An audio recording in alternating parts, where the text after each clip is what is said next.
Bom dia, pessoal. Meu nome é Lucas Ribeiro Piva. Eu sou aluno do Instituto Federal do Rio Grande do Sul e eu vou estar apresentando o meu projeto de pesquisa para conclusão do mestrado. Então, eu vou falar sobre a simulação do processo de soldagem do ácido inoxidável duplex utilizando o método de elementos finitos e o ensaio termomecânico Gibbel. Então, sobre os ácidos inoxidáveis duplex, eles são utilizados onde há necessidade extrema de resistência à corrosão do material. Nas duas fotos abaixo, a gente pode ver dois materiais que foram atacados pela corrosão. Então, nesse caso, eles não possuíam a resistência à corrosão necessária para aguentar o ambiente, ou o produto a que eles foram expostos. Então, os ácidos inoxidáveis duplex, eles são utilizados basicamente onde ácidos inoxidáveis da série 300, que são ácidos com relativamente boa resistência à corrosão, não são aplicáveis. Então, as principais aplicações deles na indústria são na indústria química, alimentícia e de navegação, e também na petrolífera e de óleo e gás. Aqui à esquerda a gente pode ver um reator todo construído em aço inoxidável duplex, e à direita o que parece ser um conjunto de válvulas também em aço inoxidável duplex. A principal característica desses aços, então, são a microestrutura austenítica e ferrítica combinadas. São duas fases no material, então, que combinadas garantem propriedades mecânicas tanto da austenita quanto da ferrita.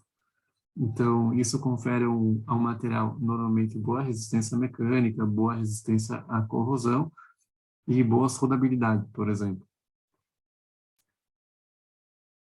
Um dos principais problemas desses ácidos inoxidáveis duplex é que em processos onde há adição de energia, como, por exemplo, a soldagem, pode acontecer um desbalanceamento dessas fases no material. Ou seja, aplica-se energia no processo e ocorre uma ferritização do material, acarretando, por exemplo, em 70% do balanço ferrita e 30% austenita. Esse balanço é bastante importante para que as propriedades mecânicas sejam mantidas. Então, acontecendo esse desbalanceamento, pode acontecer uma perda de resistência mecânica, uma perda de resistência à corrosão, que pode prejudicar a aplicação do material na prática.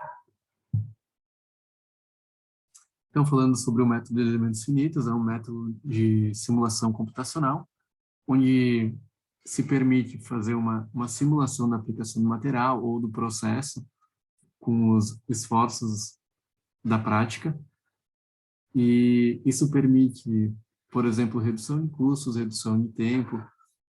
Nesse caso, não seria necessário fazer um protótipo, por exemplo. Então, são benefícios do método de elementos finitos.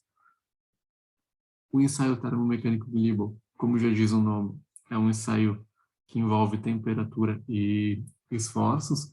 Então, é possível ensaiar uma aplicação prática, por exemplo, onde existe um esforço mecânico e uma variação de temperatura, no aquecimento do material. E também é possível, nesse equipamento, fazer simulações de processos, como, por exemplo, o processo de soldagem, onde é possível analisar toda a zona termicamente afetada do material.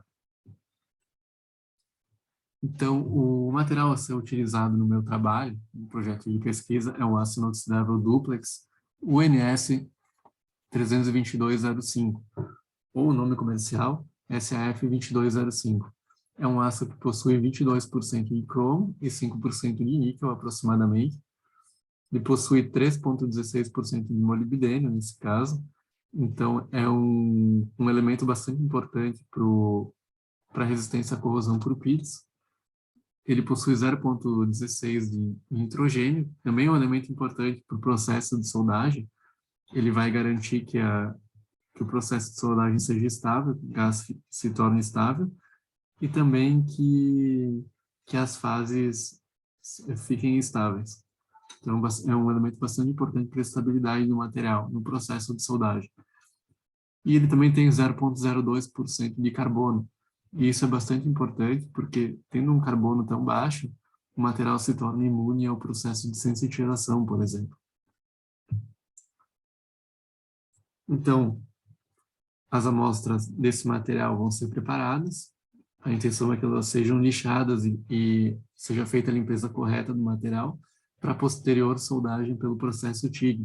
O processo TIG é um processo que usa um eletrodo de tungstênio e, no meu caso, o gás de proteção a ser utilizado vai ser o 100% argônio.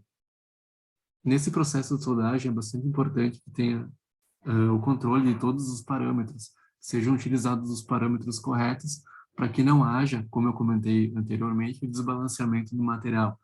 Então, é importante que eles sejam estudados da forma correta antes do processo de soldagem.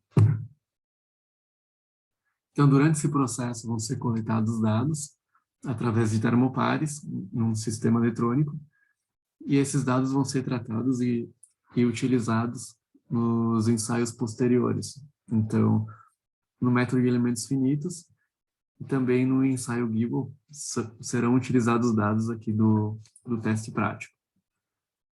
Então, aqui à esquerda, vocês podem ver o esquemático de como funciona o ensaio termomecânico Gibbel e, posteriormente, as amostras que serão produzidas lá na prática vão ser utilizadas para esse ensaio termomecânico.